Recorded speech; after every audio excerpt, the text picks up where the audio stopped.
Today I'm showing you how to convert this Honda to using propane and also show you how to hook it up to your RV. That way you can have it for really a dual purpose. You can have it for using the small propane bottles, or if you want to hook it up to your RV so you can use the onboard storage tanks, I'll show you how to do that as well. So we'll go ahead and get started, and these are the tools you're going to need.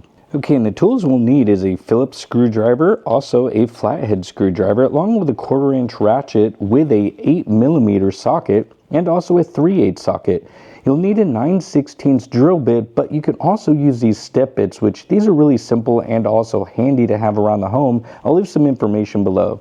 Now, a 5/8 open end wrench is also handy, but honestly you could get away with just 2 of these adjustable or crescent wrenches, along with a small tape measure and also a pencil or a marker, and then make sure you go through the box to check out to make sure you have all of the components before you get started. First, go ahead and remove your side panel. Now we're going to need 1 washer and also our tape measure. We're going to go 4 3/4 inch, and we are going to make a mark. We then want to go 3/4 inch from the edge and then just mate that up with our existing mark, and then that will be your drill point. Take your washer, make sure it fits, and that should be right in the middle of where your drill point will be. Now when using a step drill, you have to be careful not to drill too far past the 9/16 point. Now you can do a trick, and that is simply putting a piece of tape at your correct stop point. That way when you drill this in, you'll know where to stop. Quick test fit. Perfect. Remove the airbox cover. Remove the pre-filter. Now if you want, while everything is in place, you can remove this vent tube right here. This makes it just a little bit easier since it's all stable. Remove this real quick. Then we are going to remove the 8mm nuts. And now we can remove the airbox assembly. Now take your propane line and feed it behind these 2 lines, and then slip 2 washers over the top of it. Feed it up and through. Take 1 washer, put it on the top. Then take our right angle adapter, feed it onto here. Take your 5/8 wrench, place it underneath to hold on to the propane line. Then we can start tightening down this right angle adapter, and we're going to have it face forward.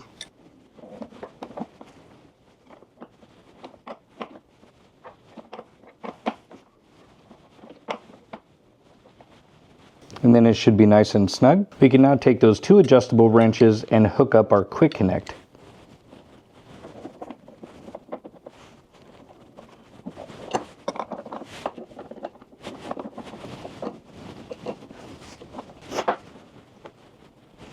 Now on the airbox, we need to remove all 3 of these inserts.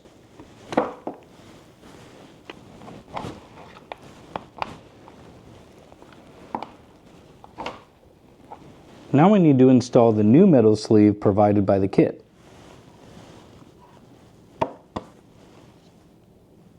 We now need to remove the old gasket, and we're going to replace them with the new gaskets, but first, the sleeves that we popped out first need to be installed. Then we will take the first gasket provided in the kit and go ahead and slide it over, but gently do this as to not rip the gaskets. Slide it 3/4 of the way on and make sure that the yellow dot is facing out. Now we're going to install the propane adapter. Install the last gasket.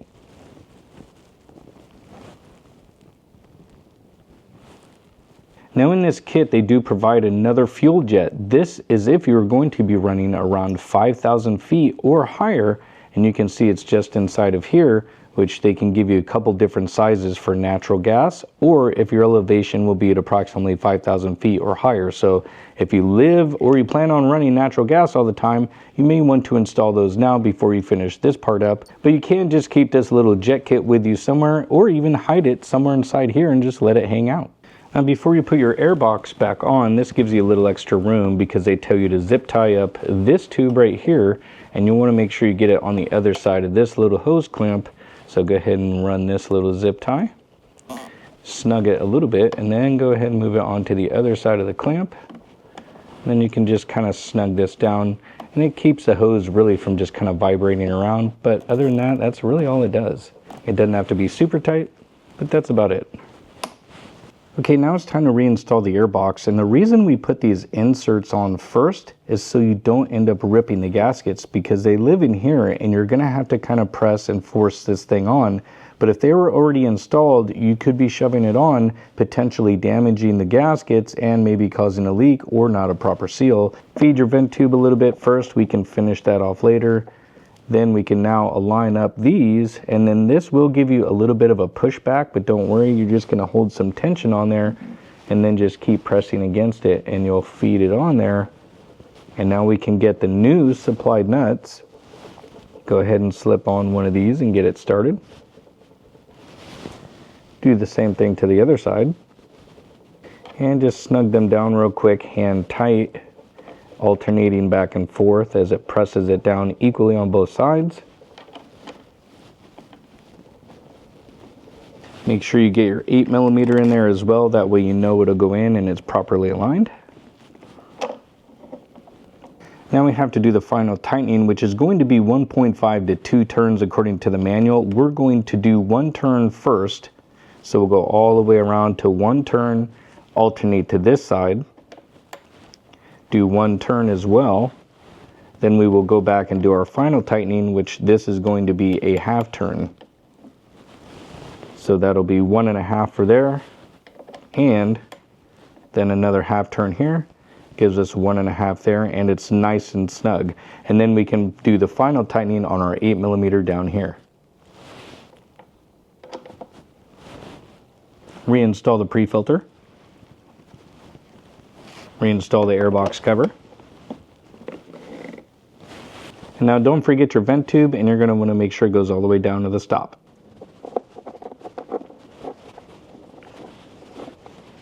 Now I suggest leaving the cover off for now, as it gives you a chance to check for leaks at all points before you actually use this full time.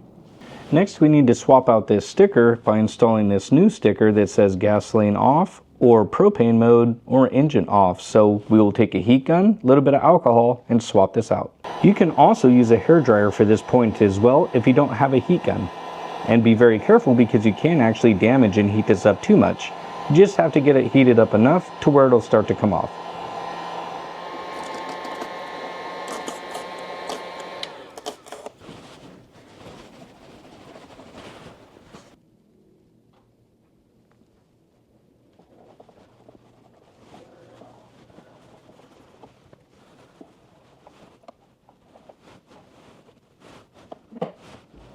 Okay, first thing we have to do is make sure that the generator still runs properly, and then we have to run it out of fuel. Then we will test it on propane, and then we can go ahead and do our RV attachment.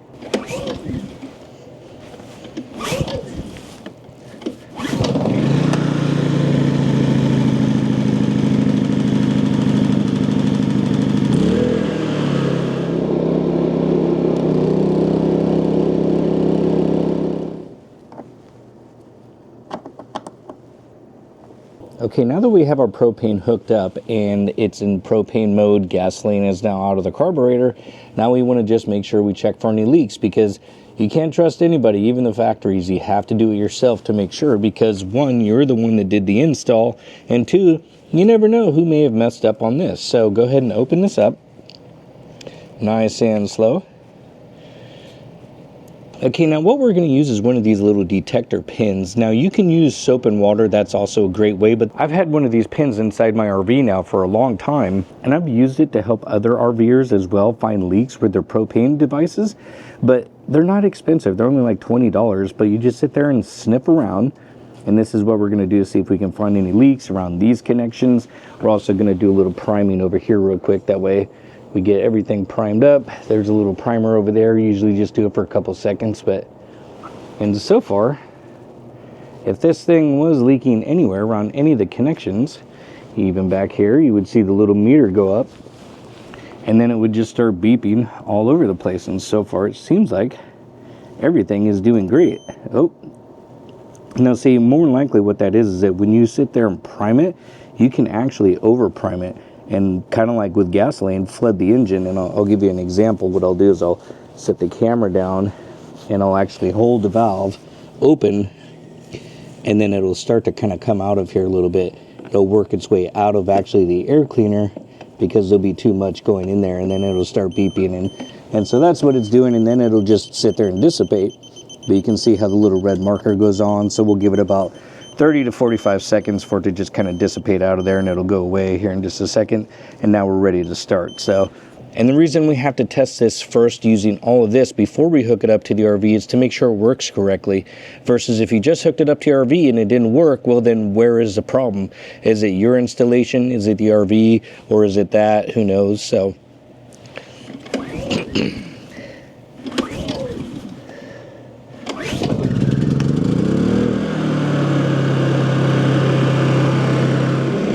okay, as we come back here, take a quick whiff. Definitely smells like propane now, so we'll just do a load test, make sure it's good, then we'll show you the RV connection.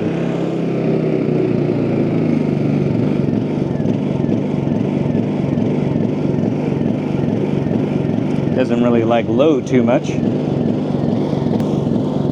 Alright, let's put a load on it.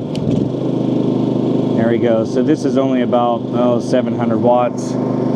So we'll let this run for about a couple minutes and then double check that low speed.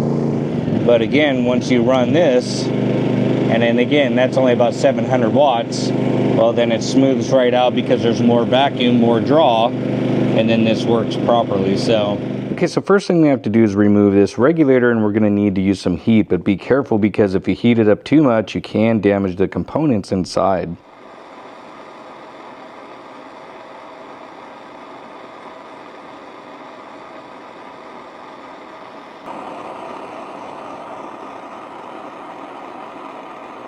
Now after we heat it, I suggest tightening it just a smidge and then loosen it.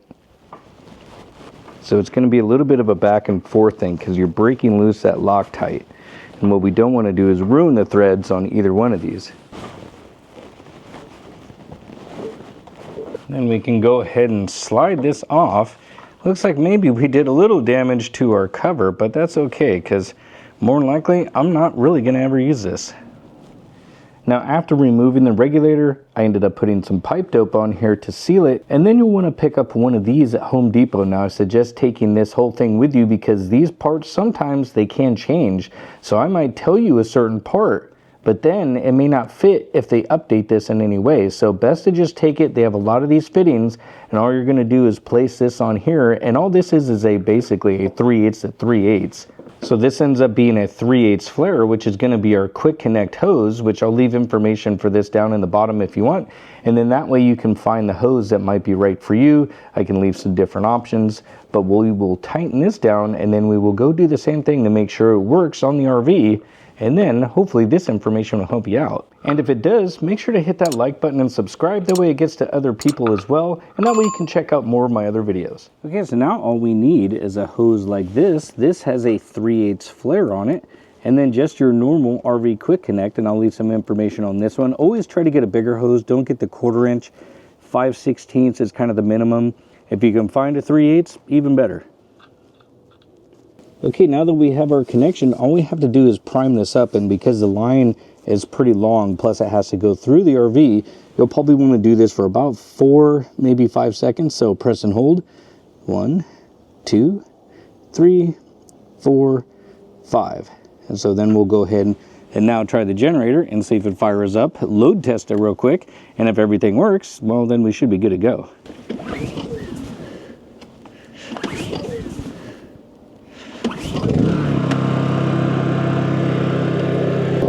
Okay, so now running on propane, let's go ahead and turn it back on to the low setting.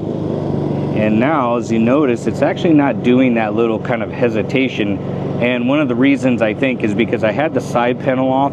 That will actually allow a lot more air to get in, creating kind of a low or basically a lean condition because there's a lot more air and not enough fuel to compensate. So now this kind of basically restricts the airflow a little bit and kind of gets that fuel mixture correct. So, but now we can load test. And so back to our 1800 watt heat gun. So we'll just run it full blast, away it goes. So this runs about, well, 1725 watts roughly. It's getting a little old and weak, but it still does pretty well. But as you can see, everything seems to be working good. And I hope this video helped you out. Make sure to like and subscribe, and I hope to see you guys in another one.